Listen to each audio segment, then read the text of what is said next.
Welcome to Dreaming of Chess Mastery. I'm Neil Priest, and this is my YouTube channel that delves into the world of adult chess improvement. There's going to be no board content, never is, no split screens. I look at things from a pedagogical, philosophical, psychological angle. A few important just disclaimers, announcements. You'll see me waving my hands around because I film in my garden. I live out here in the tropics, and there's no shortage of little midges that can be quite tiresome, but they are what they are. The other thing is that there may be from time to time some background music. Well, I have no control over that. It's school holidays here, and folks are fond of their music and like to share it with the whole world. But it shouldn't be too intrusive.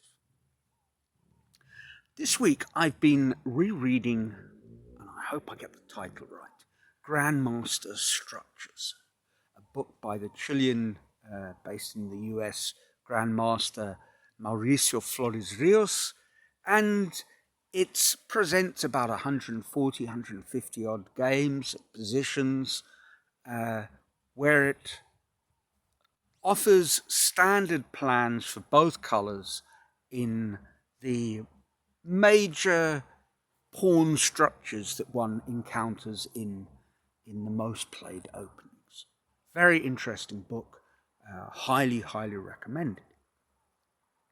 The foreword is written by his good friend, Grandmaster Axel Bachmann, who is Paraguayan, I think also lives in America, or based in America.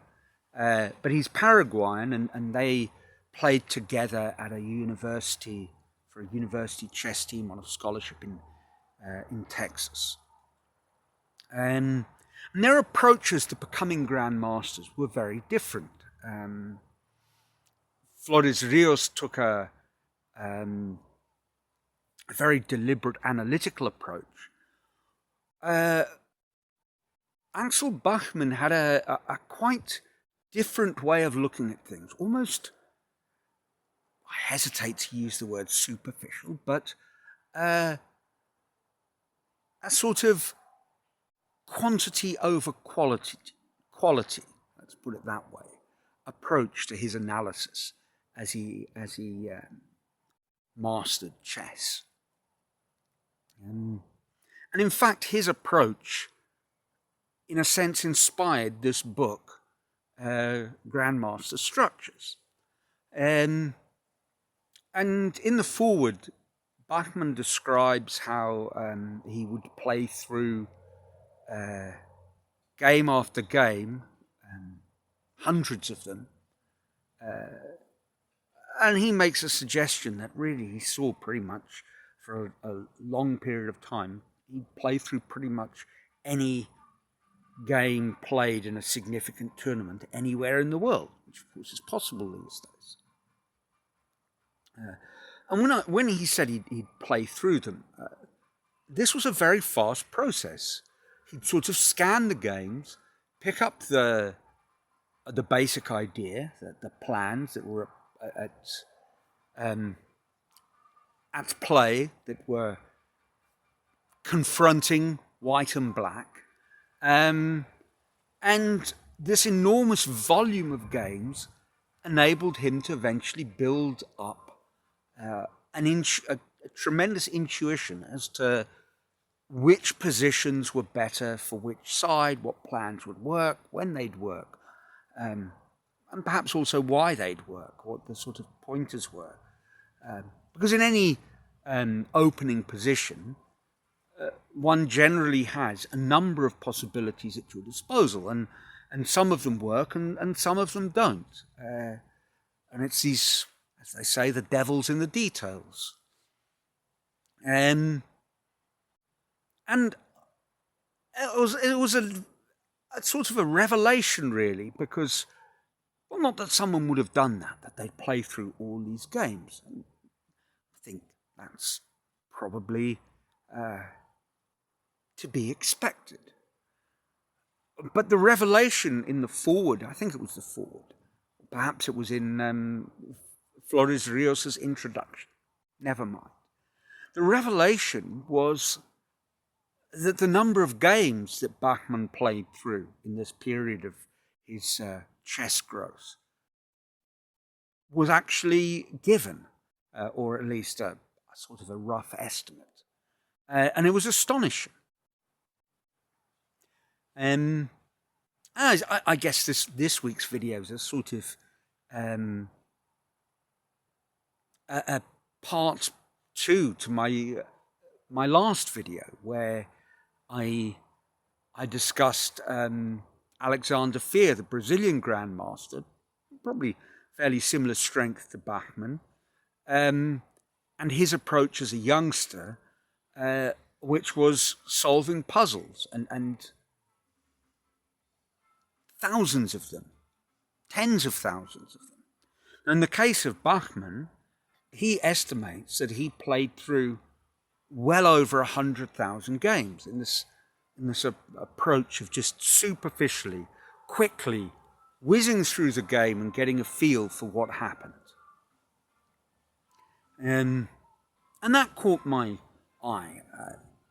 I've always, but over the last decade or so, I've been increasingly drawn to this quantifying of the learning process. And on this channel and others, I've spoken a lot about my fascination with the sort of the 10,000 hour rule.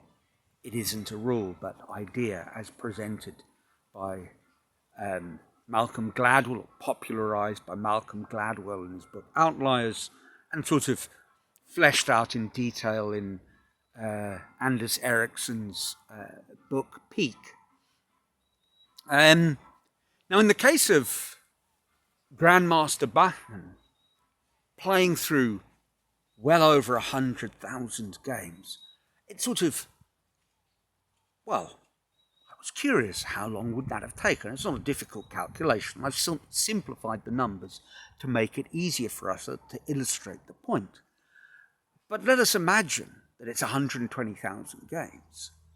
And furthermore, let's imagine that he spends 5 minutes on a game, whether he's playing through it on a board very fast, but more likely just reading through the score and following the game blindfold, so to speak.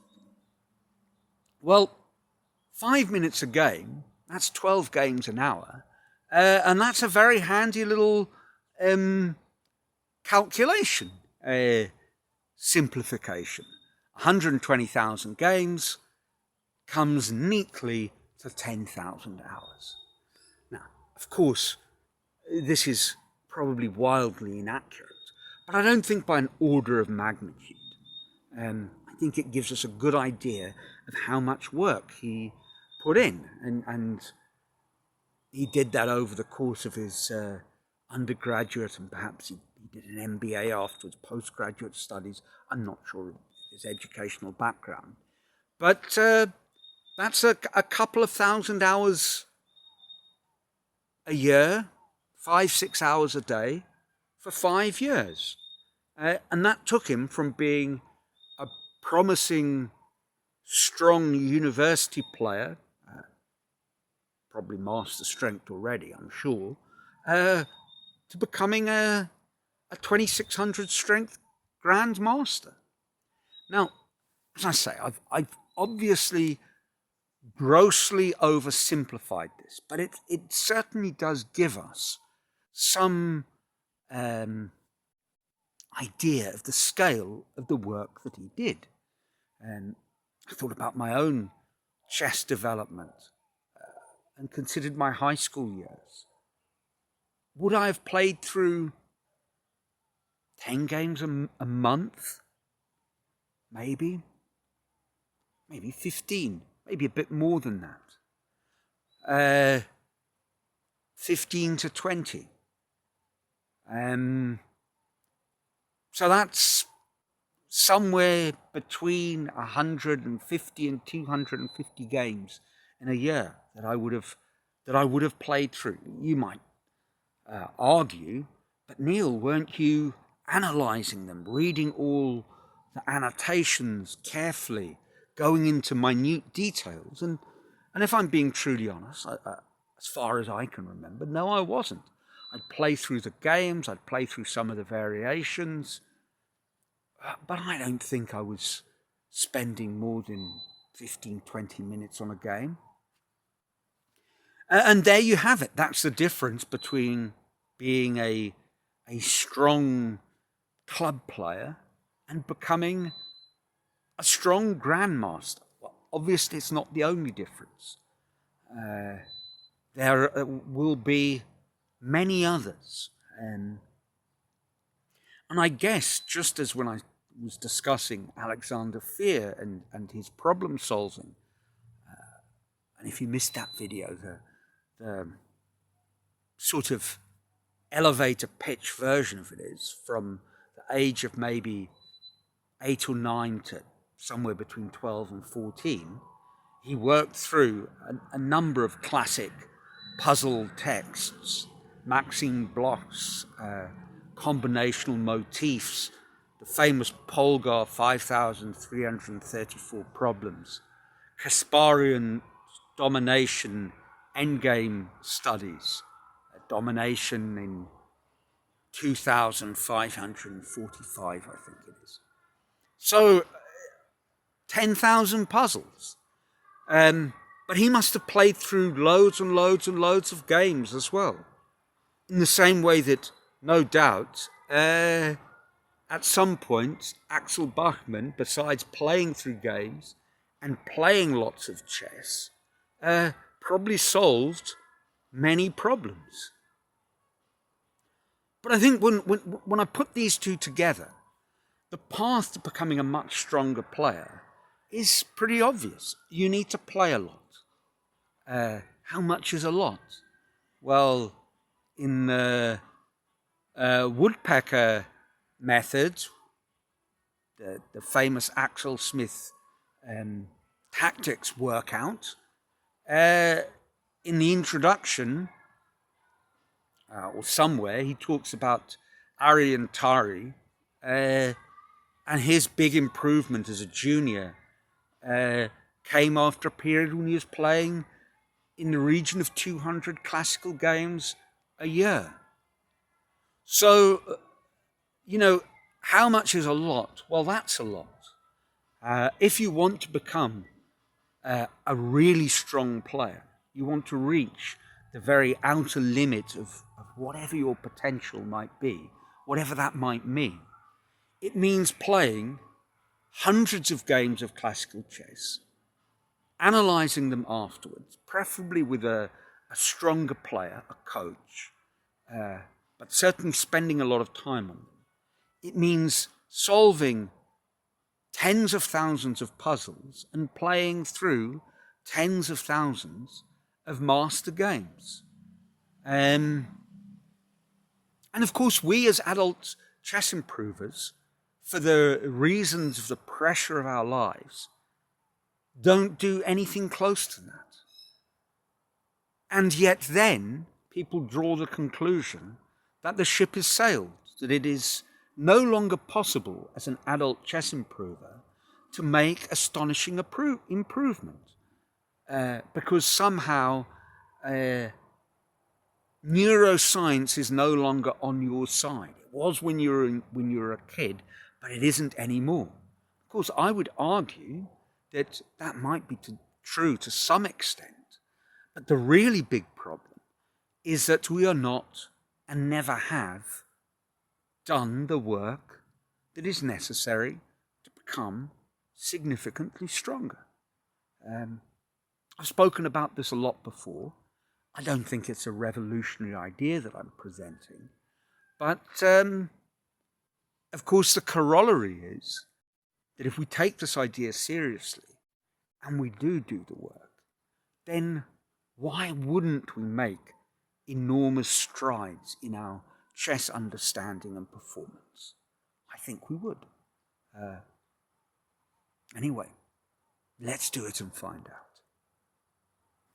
That's it for this week. As always, I'd be fascinated to hear what you think. If you Disagree with me, agree with me, have examples, something to add, go on.